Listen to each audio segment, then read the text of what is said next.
May Day is a workers' day, May Day. مستند تاریخچه اول مه مارش طبقاتی کارگران جهان. Workers' Day, a communist holiday. May Day is a workers' day, May Day. Black and brown and white unite on May Day. Black and brown and white unite on May Day. And every day, black and brown and white unite and smash these racist parasites. Black and brown and white unite on May Day. قرن‌هاست که ستیزه‌ای دائمی و پیکاری بیوقفه، گاه نهان و گاه آشکار، برای انسانی تر کردن شرایط زیست خیلی عظیمی از انسانها همواره در رگ و پی هر جامعه‌ای در جریان است و در این بین مبارزات کارگران و پیشروان آنها قریب 2 قرن اخیر سرآمد همه این نبردها و مبارزات بوده است و اول ماه مه روز همبستگی و اتحاد جهانی کارگران و زحمتکشان هم نماد گرامی داشته این مبارزات، پیروزی‌ها و اتحاد طبقاتی کارگران در اقصی نقاط جهان بوده است و هم جزئی لاینفک از دستور کار مبارزات کارگران در جای جای کره خاکی تا به سرمایه‌داری یادآور شوند که وحدت طبقاتی کارگران جهان در پیش است و با به هم پیوستن این مبارزات جهانی بدون سرمایه و عاری از فقر و زشتی‌های آن، جهانی بدون طبقات و نابرابری و جهانی به راستی انسانی فرا می‌رسد.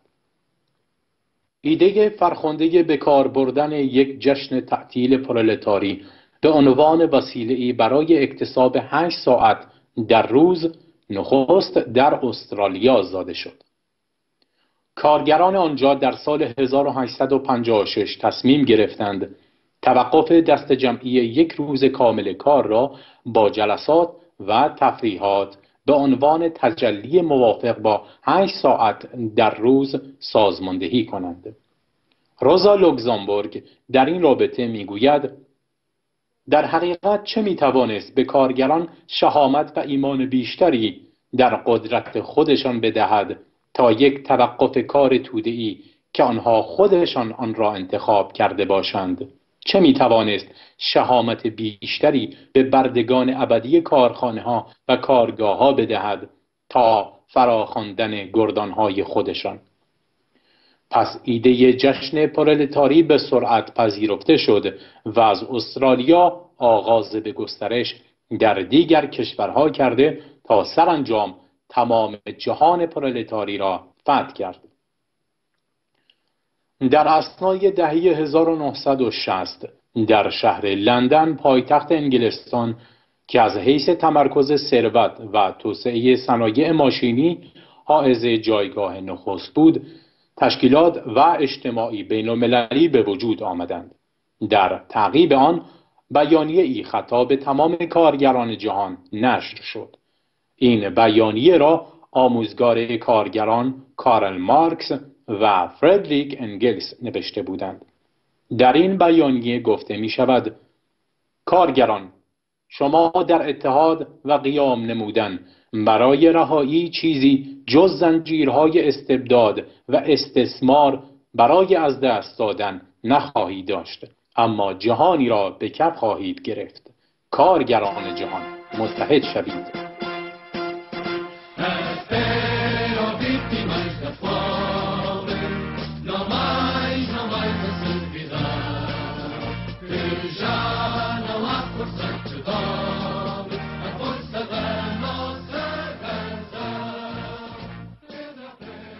در نتیجه این بیانیه بود که بعد از چند سال و در سال 1871 در کوچه های پاریس بیرق کمون بلند شد و اولین تجربه حکومت کارگری پا به عرصه وجود گذاشت. در آن سال کمون پاریس فرانسه و کل اروپا را به لرزه درآورد.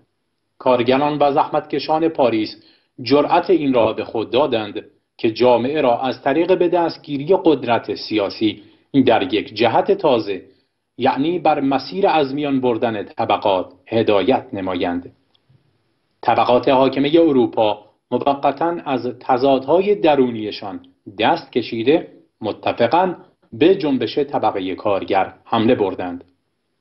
آنها بیرحمانه سنگرهای توده‌های کارگر و زحمتکش را با توپ در هم کوبیده، کارگران قهرمان پاریس را اسیر ساخته و بسیاری از آنان را در خیابانها تیرباران کردند.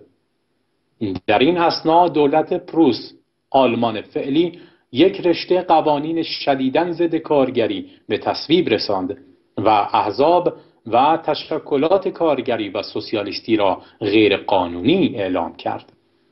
در انگلستان دولت حربه‌ای دیگر را علیه انقلاب کارگری به کار گرفت و بخش قابل توجهی از طبقه کارگر را با رشوه‌های حاصل از سودهای مستعمراتی تخدیر کرد. به نظر می رسید که شعله‌های سرخ برخاسته از کمون پاریس خاموش شده است. اما ناگهان فریاد تازه جنگ طبقاتی سکوت را به هم زد. این بار از یک گوشه دور افتاده و غیر قابل انتظار در آخرین نقطه آمریکای شمالی، در شیکاگو، در محلی که دنیای متمدن اروپا نامش را تا به حال نشنیده بود، محله هی مارکت، لبریز بود از کارگران مهاجر آلمانی، هلندی، لهستانی و رومانیایی و غیره.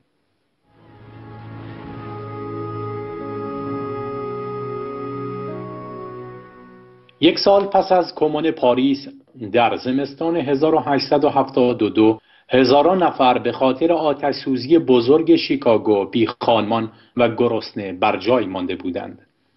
هزاران نفر برای گرفتن کمک دست به تظاهرات زدند. در دست بسیاری از آنها پرچم‌هایی دیده می‌شد که رویش نوشته شده بود یا خون یا نان.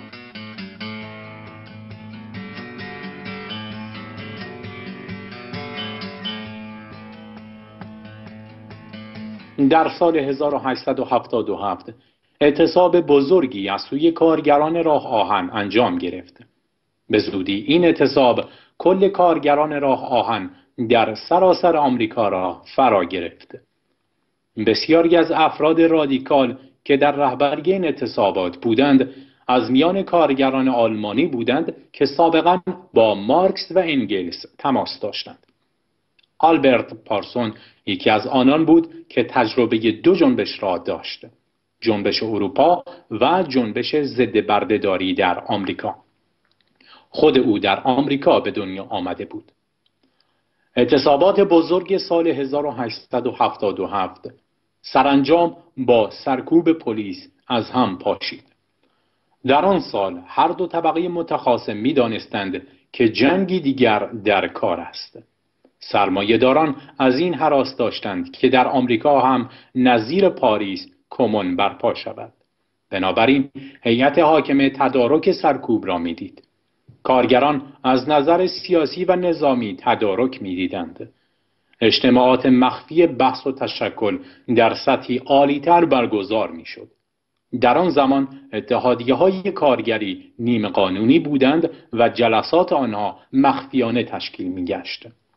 پلیس در هر فرصتی رهبران را دستگیر می‌کرد و مورد ضرب و شتم قرار می‌داد. آن روزها اعتصاب کردن به معنای وارد جنگ شدن با قدرت حاکمه بود. در چنان اوضاعی شهر شیکاگو زادگاه مصافی سخت شد. مصافی که کارگران انقلابی در هسته رهبری اتحادیه مرکزی کارگری هدایتش می‌کردند.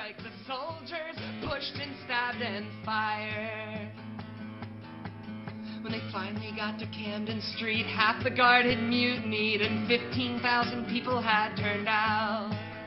They yelled and fought and cheered and clappered railroad cars and tore up track and shut Camden Station down. Now stuck inside the station house was Governor Carroll himself with Mayor Latrobe and a bunch of cops. They told President Hayes the news. He summoned up more federal troops to bring the insurrection to a stop.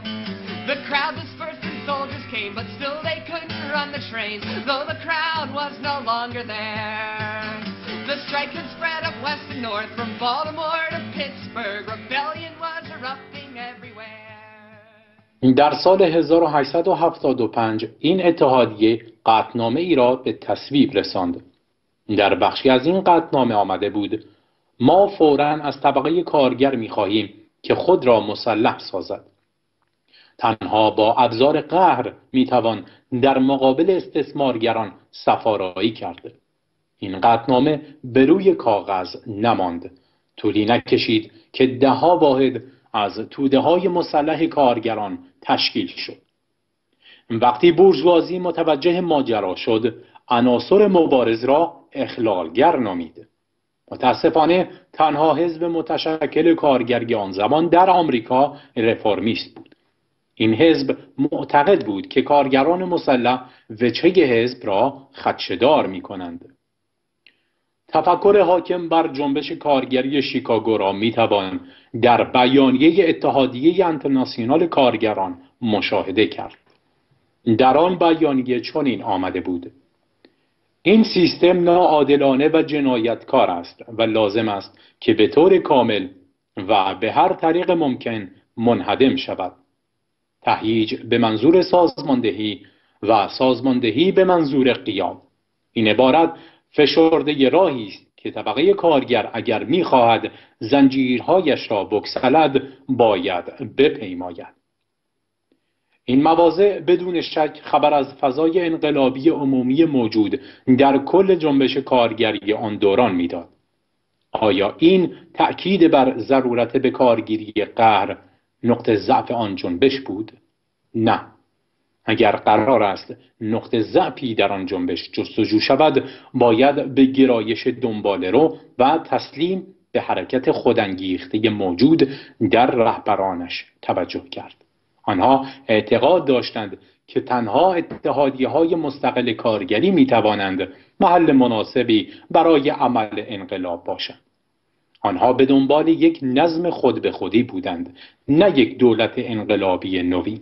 هدف آنها در هم شکستن قدرت دولتی بود، اما نقشه اداره دولت نوین انقلابی را در اختیار نداشتند.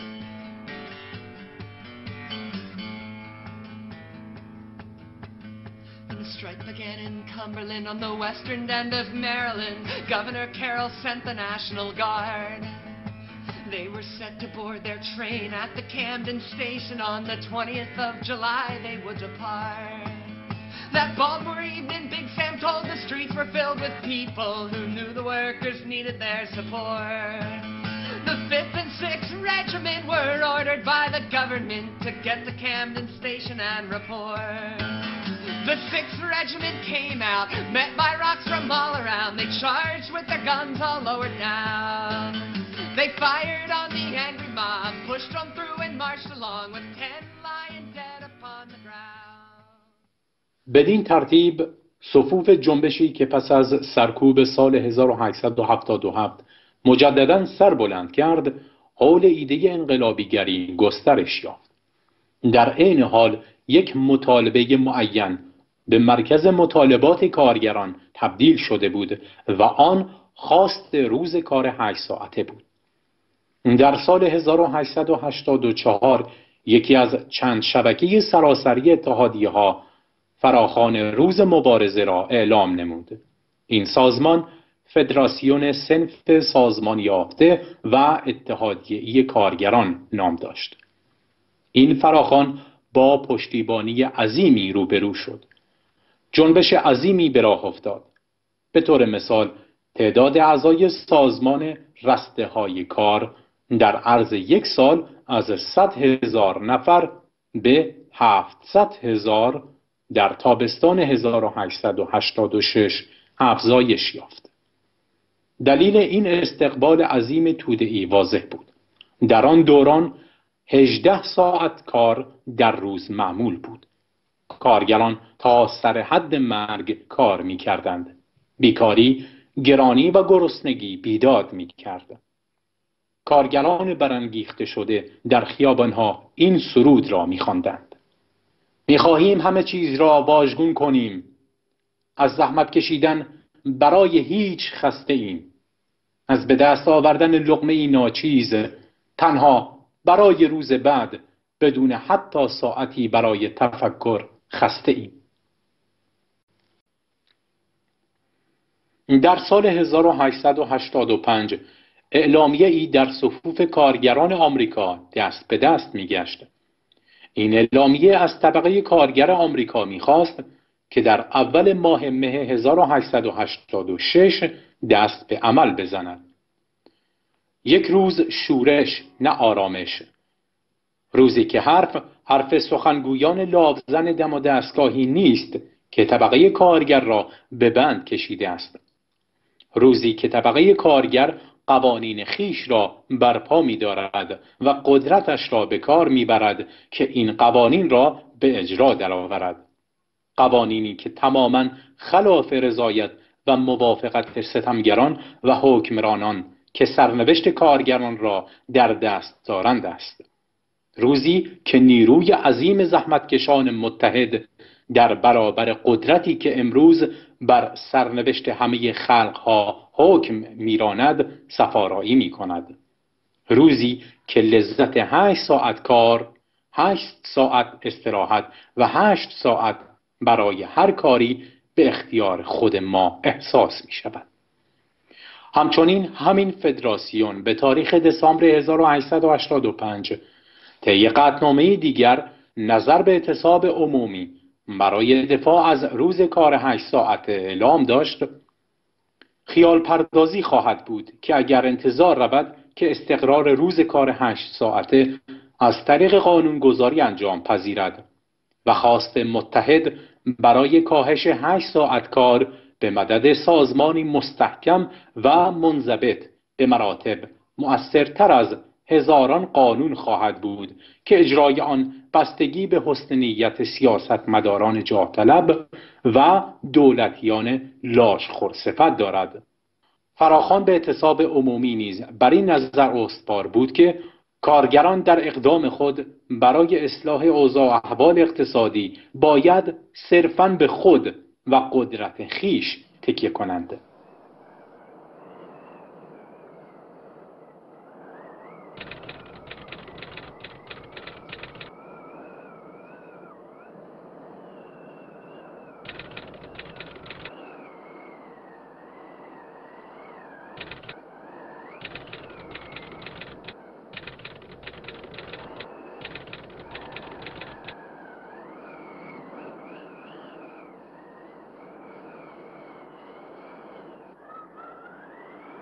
سال 1886 سال جوش و خروش بود. مورخین آن را سال انقلابی و رستاخیز بزرگ نامیدند که بیش از سال 1887 که سال به خود گرفت موج اعتصابات عظیمی بود که در اعتصاب عمومی سراسری کشور به اوج خود رسید. سرشت اعتصابات به نحوی اساسی تغییر یافتند. طی سالهای رکود اقتصادی پیش از 1886 اعتصابات بیشتر به خاطر مقابله با کاهش دستمزد رخ می‌دادند. حال دیگر با تجدید فعالیت اقتصادی اعتصابات بیش از هر چیز به خاطر مسائلی چون تحصیل 8 ساعت کار در روز، استخدام و اخراج کارگران، سازماندهی کار و قدرت خودکامه سرکارگر و ناظر کارخانه بود. این موج در اواخر سال 1885 با حرکات خود به خودی توده‌های غیر متشکل آغاز شد. اعتصاب بزرگ راه آهن جنوب غربی در روز اول ماه مارس 1886 آغاز شد. آن هم با اشغال تعمیرگاه‌ها شبیه شکلی که سالهای بعد در اعتصاب بست‌نشینی متداول شد. هنگامی که کارگران کارگاه را ترک می‌گفتند، از اعتصابیون مسئولینی برای نظارت به کارگاه‌ها و انبارها گمارده شدند تا از صدمه به آنها جلوگیری کنند. اما به زودی شرکت‌های راه آهن ده‌ها حکم توقیف و احضاریه برای کارگران از دادگاه‌ها تحصیل کردند. عدم حضور اینان در دادگاه به معنی سرپیچی از حکم دادگاه تلقی شد. علاوه بر این، پلیس‌های ویژه‌ای به خرج شرکت‌های راه آهن همراه تعداد زیادی معاون کلانتر برای اجرای احکام دادگاه‌ها بسیج شدند. همچنین تقلاهای زیادی جهت درهم شکستن اعتصاب در دستور کار حاکمان سرمایه قرار گرفت. کارگران سیستم راه آهن جی گولد قدرت خود را در اعتصابات پیشین کشف کرده و سازمان و هماهنگی خود را انکشاف داده بودند. در ششم ماه مارس 1886 اعتصاب آغاز گشت. یکی از اعتصابیون به یک روزنامه کارگری آن زمان که روحیه حاکم آن اعتصاب را تشریح می کند چنین نوشته: به جهان بگویید که کارگران سیستم راه آهن گولد در اعتصاب است. ما به خاطر اجرای عدالت در حق خود و هم نوعانمان در همه جا دست به اعتصاب زدیم. 14,000 کارگر در اعتصابند. من به همه کارمندان راه آهن در همه جا میگویم خواست خود را دائر بر 8 ساعت کار در روز بدون کاهش دستمزد مطرح سازید. برای هر زحمتکشی $1.5 دستمزد روزانه بخواهید. همه شکایات خود را یک جا مطرح سازید و تا آخرین نفر از کارخانه خارج شوید و تا اطمینان کامل حاصل می گردد حقوق خود را بخواهیم و استثمارگران را وادار سازیم خواستهای ما را بپذیرند.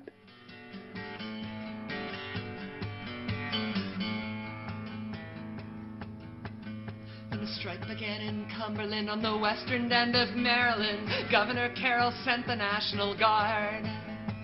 They were set to board their train at the Camden station on the 20th of July. They would depart.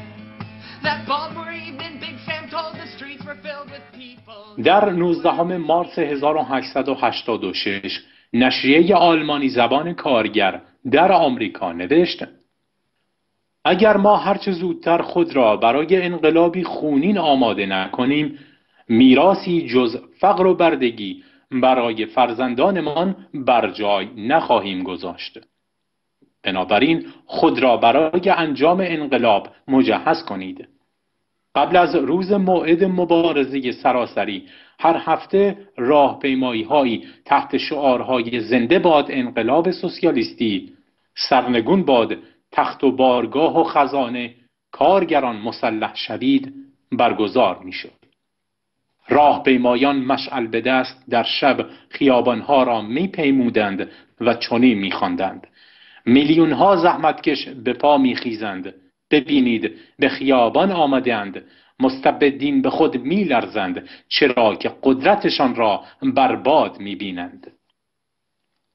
درست یک شب قبل از واقعه اول ماه مه، روزنامه کارگر هشدار داد: طبق اطلاع یکی از رفقا به هنگام دستگیری لیست بلند بالایی از اعضا همراهش بوده و تمام آن رفقا نیز دستگیر شدند.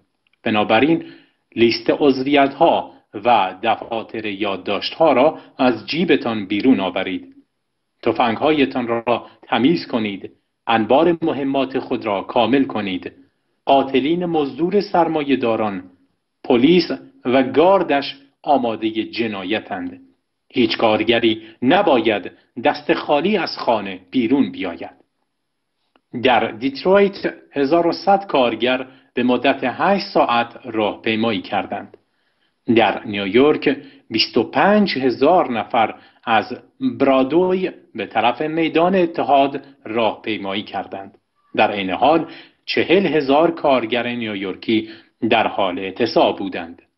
در سینسیناتی یک کارگر شروع راهپیمایی را چنین تصویر کرد: تظاهر کنندگان فقط پرچم سرخ حمل می کردند و تنها سرودی که می خواندند سرود کارگران و مارسیز است. یک هنگ کارگران با 400 تفنگ اسپرینگفیلد در صف اول تظاهر کنندگان قرار داشتند. در لویویل کنتاکی بیش از 6,000 کارگر سیاه و سفید از وسط پارک ملی عبور کردند و بدین ترتیب ممنوعیت ورود غیر سفیدان به پارک را آمدانه شکستند. در شیکاگو که دژ شورش بود، دست کم 30,000 نفر به خیابانها ریختند. تمام قطارها از کار ایستاده بودند. بنادر را تعطیل کرده بودند. رهبران محافظه‌کار به حاشیه رانده شده بودند. خیابان میشیگان پر بود از پرولترها و خانواده‌هایشان. همه بهترین لباسهای خود را پوشیده بودند، اما ظاهر روز تعطیل گول زننده و موقتی بود. پلیس مسلح روی پشت بام‌های مسلط بر صحنه و پشت دیوارها سنگر گرفته و آماده جنگ بود. پلیس هر کجا که کارگران اجتماع کرده بودند را مورد حمله قرار می‌داد.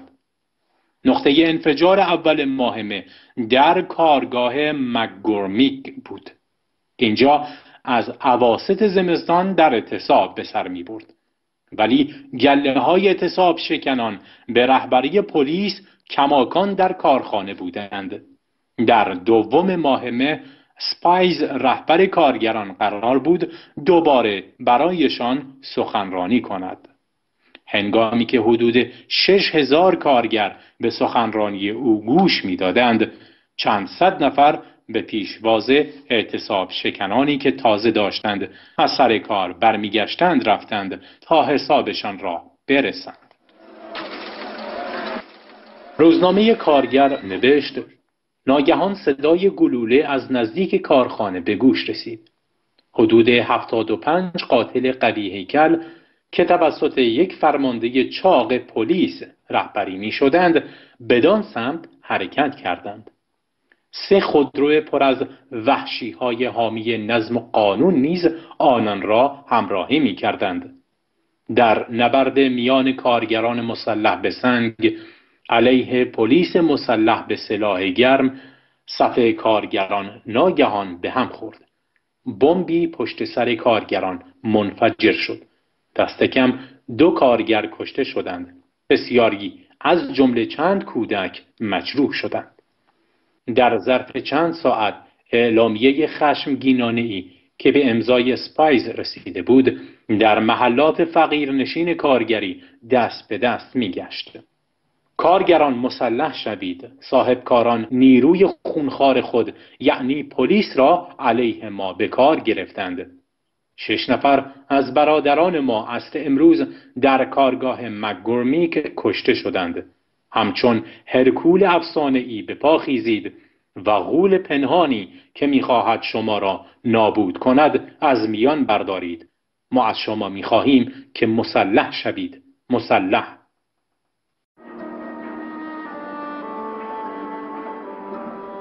What happened May 3rd at the McCormick Reaper Works got the anarchists involved in another labor dispute and ignited the most sensational labor incident of the 19th century. روز بعد یعنی 3 ماه مه گسترش اعتصاب پرمعنا بود.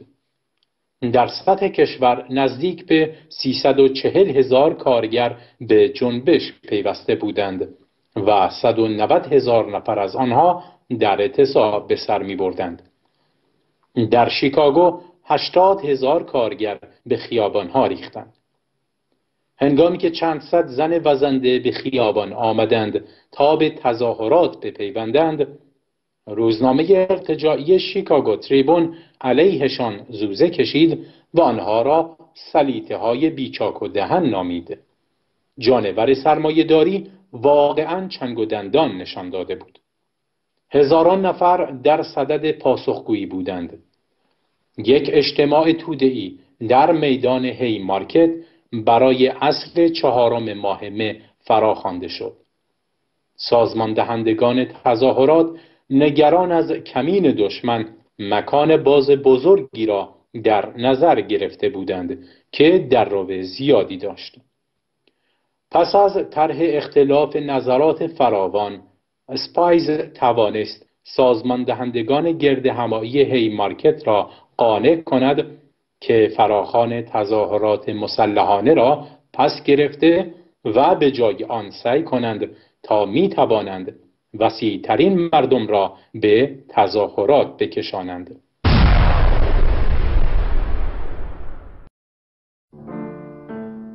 What's it look like at the Haymarket? Mostly crowds. They're just getting started. صبح روز 4 ماه مه پلیس به یک ستون 3000 نفره از اعتصاب کنندگان حمله کرد.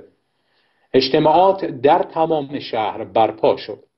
هنوز عصر نشده بود که میدان هیمارکت از 3000 کارگر انباشته شد. سخنرانان مرتباً از روی واگن‌ها سخنرانی می‌کردند. بعد باران شروع شد. حاضرین می‌خواستند پراکنده شوند.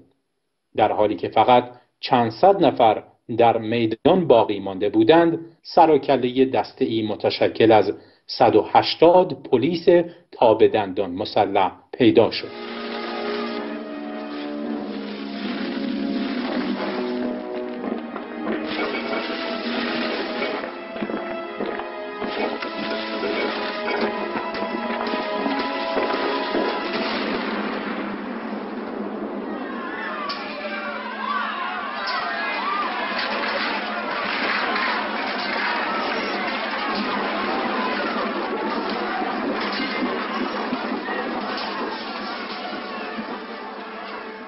یک افسر پلیس به کارگران دستور داد که متفرق شوند، اما پاسخ شنید که اجتماع کارگران قانونی و مسالمت آمیز است. آخر سر پلیس برگشت که به افرادش دستوری دهد. در این هنگام ناگهان بمبی در صف پلیس منفجر شد و سپس آنها منطقه را زیر آتش گرفتند. در نتیجه چندین نفر کشته و صدها تن مجروح شدند. در این ماجرا 7 پلیس نیز کشته شدند. The workers' strike became more and more violent. Police were called in to maintain order. Suddenly,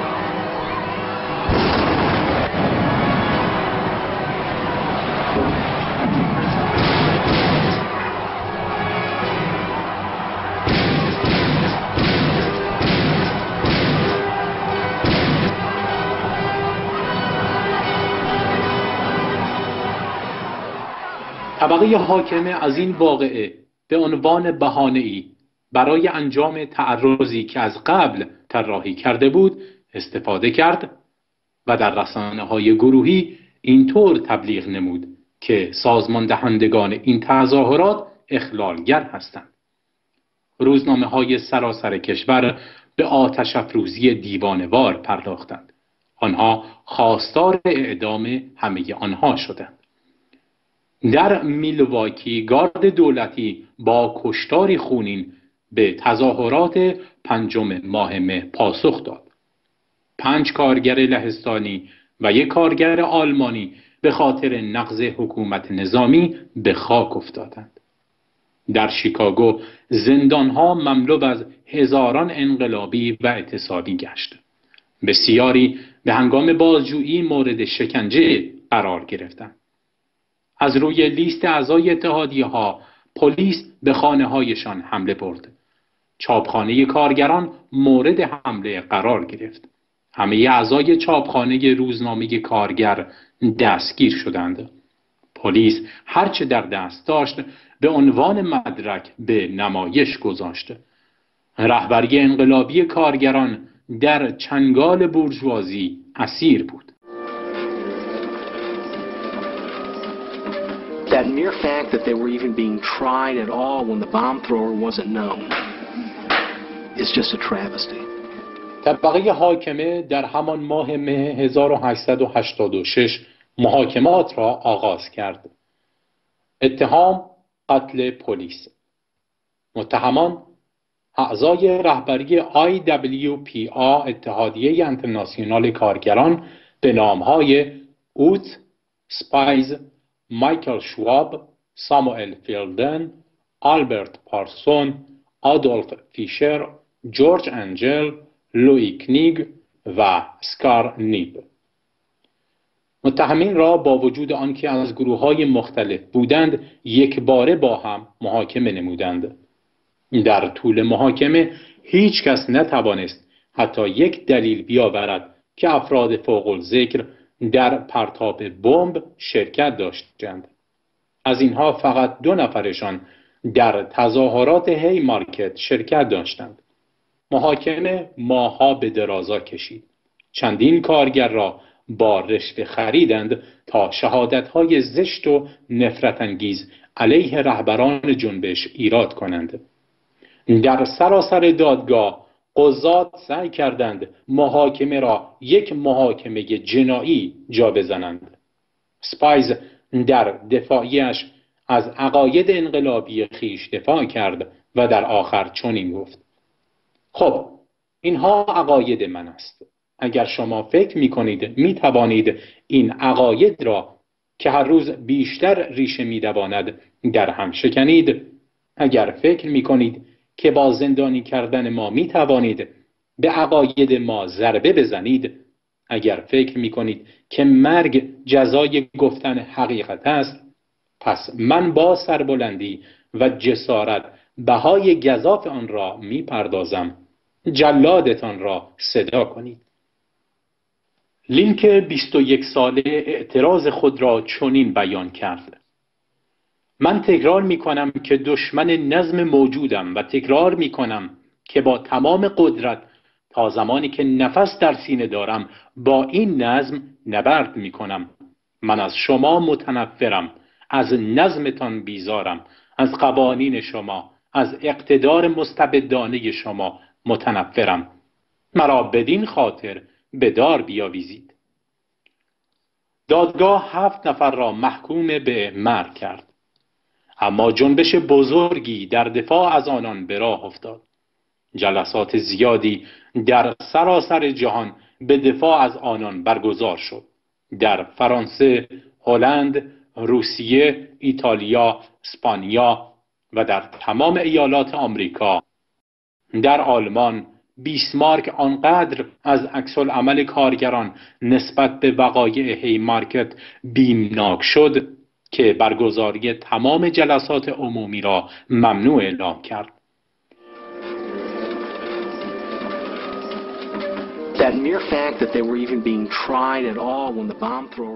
وقتی زمان اعدام نزدیک شد، محکومیت 2 نفر به حبس ابد تخفیف یافت. جسد لوئی کینگ در زندان پیدا شد. سرش با دینامیت منفجر شده بود.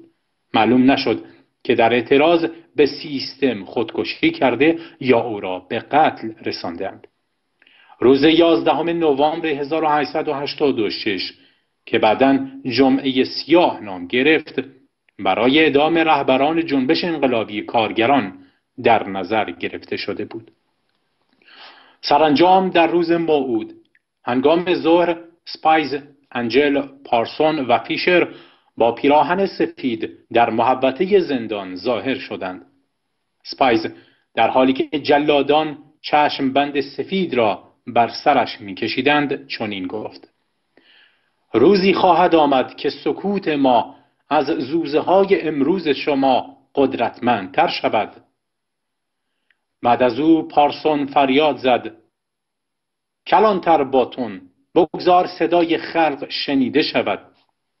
صدای پارسون را با باز کردن دریچه زیر پایش قطع کردند. مراسم تشییع جنازه رهبران جان باخته جنبش انقلابی کارگران با حضور 500,000 نفر برگزار شد. به خیابان آمدن 500,000 نفر بذر وحشت را در دل بورژوازی کاشت. فردا از آن طبقه کارگر است. کارگران جهان متحد شوید.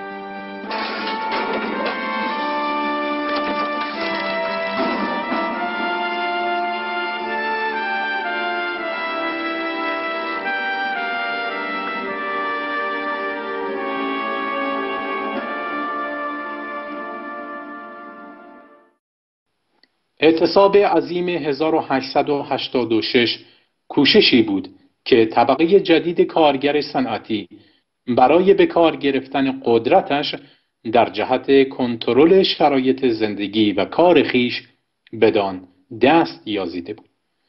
اعتصاب جنوب غربی دعوت صریحی برای اعمال قدرت دوگانه بر عمل راه آهن بود. اعتصاب 8 ساعت کار بیانی بود هم مبنی بر این که کارگر یک موجود انسانی است که زندگیش نباید در عذاب بگذرد و هم تهاجمی بر سیاست پیچیده طولانی نگه داشتن ساعت کار و بیکاری وسیع به منظور حد اکثر کار در ازای حد اقل دستمزد. 30 سال گذشت که کارگران در شیکاگو در سال 1886 خواست 8 ساعت کار در روز را در خیابان فریاد کشیدند و رهبران خیش را بر فراز دارها دیدند. در سال 1889 این روز جهانی شد. در آن سال که کنگره بین‌الملل دوم کارگری به پیشنهاد انگلس در ژنو توقف کار در روز اول ماه مه در سراسر جهان را تصویب کرد. پیش زمینه این دریافت انقلابی سال 1866 در کنگره انترناسیونال اول در ژنو است و قطعنامه‌ای که مارکس نوشت با این مفهوم: از آنجا که کارگران آمریکا خواهان روز کار 8 ساعته هستند، انترناسیونال درخواست روز کار 8 ساعته را به درخواست کارگران سراسر جهان تبدیل می کند. 22 سال بعد بین الملل دوم کارگران در سال 1889 این درخواست را جهانی کرد. اعلام اعتصاب روز اول ماه مه همه ساله، اعتصاب عمومی در سراسر جهان، اعلام جنگ طبقاتی تا آن روزی که استثمار ادامه دارد، اعلام جنگ طبقاتی علیه سرمایه‌داران، علیه دولت‌های سرمایه‌داری، علیه کل طبقه و دولت‌هایشان برای آزادی انسان، برای حکومت کارگری و سوسیالیسم.